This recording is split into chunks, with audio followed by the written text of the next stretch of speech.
qual a sua opinião sobre a nova proposta, ou o chamado novo ensino médio? Então, cara, eu acho algo meio perigoso.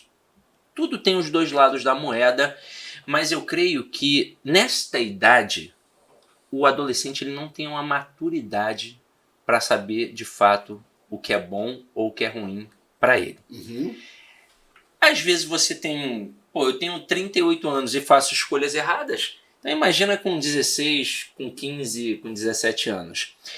E vai reduzir, se eu não me engano, de 3.000 horas obrigatórias para 1.800 horas e mais 1.200 horas complementares que o cara faz se quiser ou não.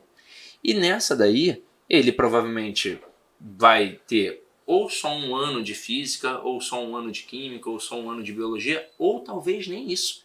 Ele vai escolher, eu sou da área de humanas, eu sei que eu sou da área de humanas, então vou estudar história, geografia, vou estudar português, mas eu não quero estudar física e química.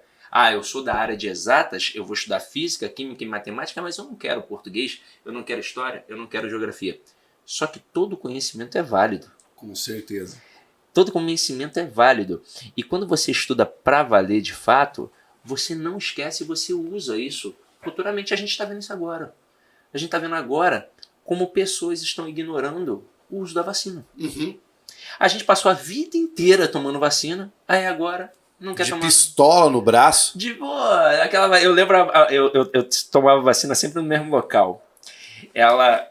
Eu não lembro o nome dela, da enfermeira, mas ela fazia assim, ela chegava pertinho devagarzinho, e eu pensava, nossa, vai ser tranquilo.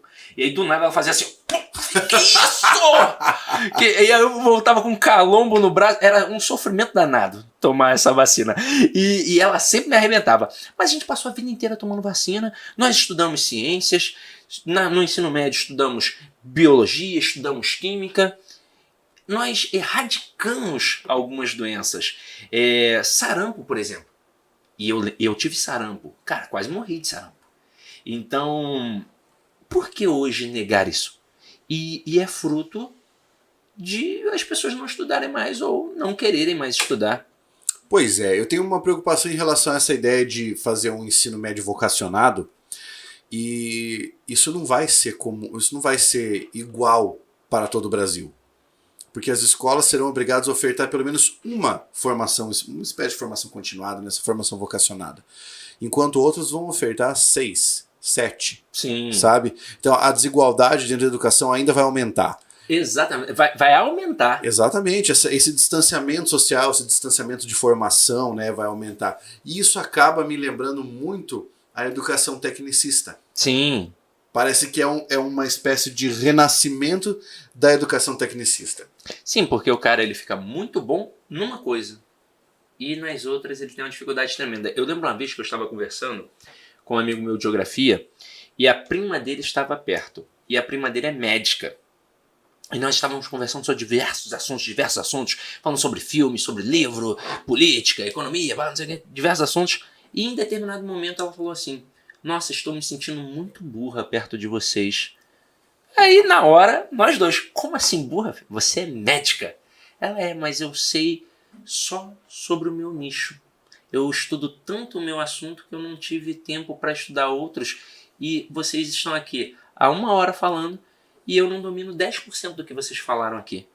E vai ser exatamente isso que vai acontecer.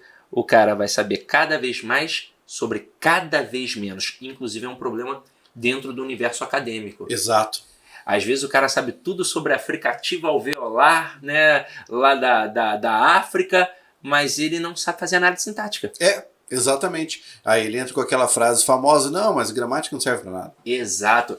Ou então, pior ainda, eu já vi aluno fazer pergunta na faculdade e o professor ridicularizar o aluno dizendo, não acredito, como é que você passou no vestibular? Como é que você não sabe isso?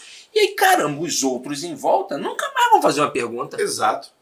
Essa é a forma como os semideuses, às vezes, né, do ambiente acadêmico. E hoje eu vejo, por exemplo, mesmo tendo, né, mesmo estudando no UFRJ, eu posso falar claramente que eu só aproveitei 10% dos professores. Você vê, cara. Porque mas assim, valeu muito a pena. 10% eram sensacionais. Era uma coisa assim que fez valer a pena. Mas 90% dos professores não davam aula. No máximo, dividir uma turma em grupos para fazer seminários. Então, quem dava aula era a gente. Tudo bem, a gente adquiriu autonomia pesquisando? Adquiriu. Mas, caramba, eu queria também um pouco do conhecimento dele.